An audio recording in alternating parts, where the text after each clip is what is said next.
कभी ऐसा लगा है कि किसी अंधेरे कमरे में कोई और भी है? ये सिर्फ हमारे साथ नहीं, पूरी दुनिया में लोग दावा करते हैं कि उन्होंने भूतों को देखा है, यहाँ तक कि उनसे बातें भी की हैं। तो फिर इन पैरानॉर्मल दावों के पीछे का सच आखिर है क्या? चलिए आज इसी को समझने की कोशिश करते हैं। चलिए एक बहुत ही दिलचस्प और थोड़ी डरावनी कहानी से शुरुआत करते हैं। साल था 1989। बॉलीवुड एक्ट्रेस डिम्पल कपाड़िया एक हॉरर फिल्म की शूटिंग कर रही थी और तभी उन्हें लगा कि उनकी मुलाकात सच में एक भूत से हो गई है। ये एक ऐसा एक्सपीरियंस था जिसने उन्हें अंदर तक हिला कर रख दिया था। और यहीं से हमारा सबसे बड़ा सवाल खड़ा होता है, क्या भूत प्रेत और आत्माएं सच में होती हैं?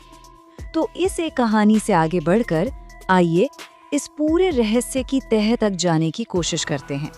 तो हमारे पहले सेक्शन में हम उन कहानियों की दुनिया में चलेंगे जो हमें हकीकत और वहम के बीच की उस धुंधली सी लाइन पर सोचने के लिए मजबूर कर देती हैं।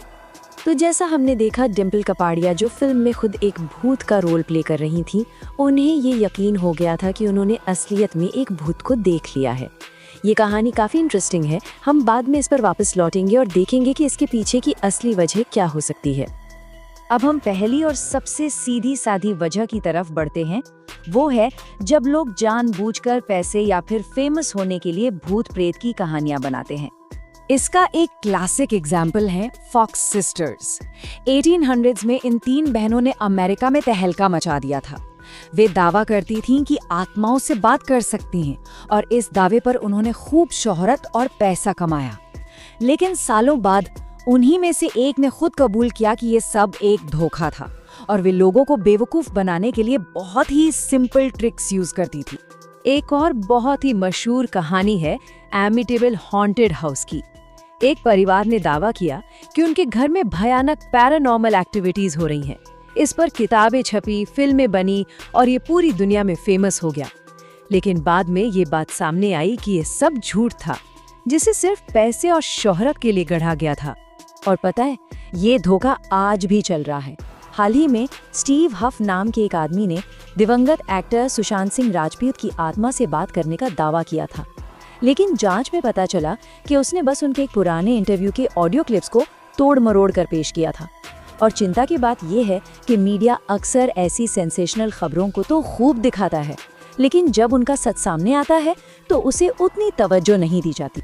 तो चलिए अब धोखेबाजी से आगे बढ़ते हैं और उन मामलों पर ध्यान देते हैं जहां लोग जानबूझकर झूठ नहीं बोल रहे हैं, बल्कि हमारा अपना दिमाग ही हमें कुछ ऐसा दिखा या महसूस करा देता है जो असल में होता ही नहीं। साल 2017 की हॉरर फिल्म वेरोनिका इसका एक बेहतरीन उदाहरण है।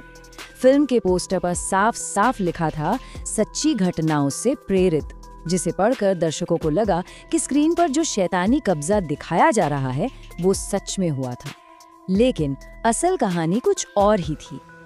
देखिए, यहाँ प्रेरित यानी इंस्पायर्ड और आधारित यानी बेस्ड ऑन, इन 2 शब्दों के बीच का फर्क समझना बहुत जरूरी है। प्रेरित का मतलब है कि फिल्म बनाने वालों ने एक असली कहानी से बस एक छोटा सा आइडिया लिया और बाकी सब अपनी कल्पना से जोड़ दिया, जबकि आधारित का मतलब है कि कहानी काफी हद तक सच्चाई के करीब रखी गई है। वेरोनिका की असल कहानी एस्टेफेनिया नाम की एक लड़की की थी। फिल्म के बिल्कुल उल्टा, उसकी मौत महीनों बाद दौरे पड़ने से हुई थी। ये भी मुमकिन है कि उसे कोई मानसिक बीमारी रही हो जिसका उस समय पता ना चल पाया हो, और बाद में उसकी माँ की साइकोलॉजिकल जांच में भी इमोशनल प्रॉब्लम सामने आई। तो इससे साफ पता चलता है कि कैसे एक दुखद मेडिकल केस को एक डरावनी भूतिया कहानी में बदल दिया गया। तो सवाल ये है कि आखिर पूरा का पूरा परिवार एक ही भूतिया एक्सपीरियंस पर कैसे यकीन कर सकता है? इसका जवाब एक रेयर साइकोलॉजिकल कंडीशन में छिपा हो सकता है, जिसे कहते हैं शेयर्ड साइकोटिक डिसऑर्डर। इसमें होता यह है कि एक इंसान का गहरा वहम या विश्वास उसके करीबी लोगों में भी फैल जाता है और वे सब उसी झूठी बात को सच मानने लगते हैं। इसका एक बहुत ही दुखद और चौंकाने वाला उदाहरण है दिल्ली का बुराड़ी केस, जहां एक ही परिवार के 11 लोगों ने एक सदस्य के भ्रम के चलते अपनी जान दे दी थी। ये दिखाता है कि ये साइकोलॉजिकल घटना कितनी असरदार और खतरनाक हो सकती है। अच्छा, अब अगले हिस्से पर चलते हैं और उन साइंटिफिक प्रिंसिपल्स को समझते हैं जो घोस्ट हंटर्स के हाईटेक गैजेट्स और तरीकों के पीछे काम करते हैं। ओइजा बोर्ड के बारे में तो सुना ही होगा, जहां लोगों के हाथ अपने आप अक्षरों की ओर बढ़ते हैं। इसके पीछे का राज है आइडियोमोटर इफेक्ट। ये एक साइकोलॉजिकल घटना है जिसमें हमारा दिमाग हमारे शरीर को अनजाने में, मतलब बिना हमारी जानकारी के, हरकत करने का सिग्नल देता है। और सबसे मज़ेदार बात यह है कि इसे खुद भी महसूस किया जा सकता है। एक धागे से कोई छोटी भारी चीज़ लटकाइए, जैसे कोई अंगूठी। उसे एकदम स्टेबल रखिए और बस अपने मन में सोचिए कि वो एक दिशा में घूमे। हैरानी होगी कि बिना हाथ हिलाए भी वो पेंडुलम उसी दिशा में धीरे धीरे हिलने लगेगा। यही है आइडियोमोटर इफेक्ट। तो मतलब ओइजा बोर्ड या ऑटोमेटिक राइटिंग में कोई आत्मा हाथ नहीं चला रही होती। ये हमारा सबकॉन्शियस माइंड है जो हमारे हाथ को हिला रहा होता है और हमें लगता है कि ये कोई बाहरी ताकत है। ये दिमाग का एक बहुत ही चालाक खेल है ना? टीवी शो में अक्सर घोस्ट हंटर्स को कई सारे हाईटेक गैजेट्स का इस्तेमाल करते देखा जाता है, जैसे इंफ्रारेड कैमरा, ईएमएफ मीटर और मोशन सेंसर। पर क्या ये सच में भूतों को पकड़ते हैं?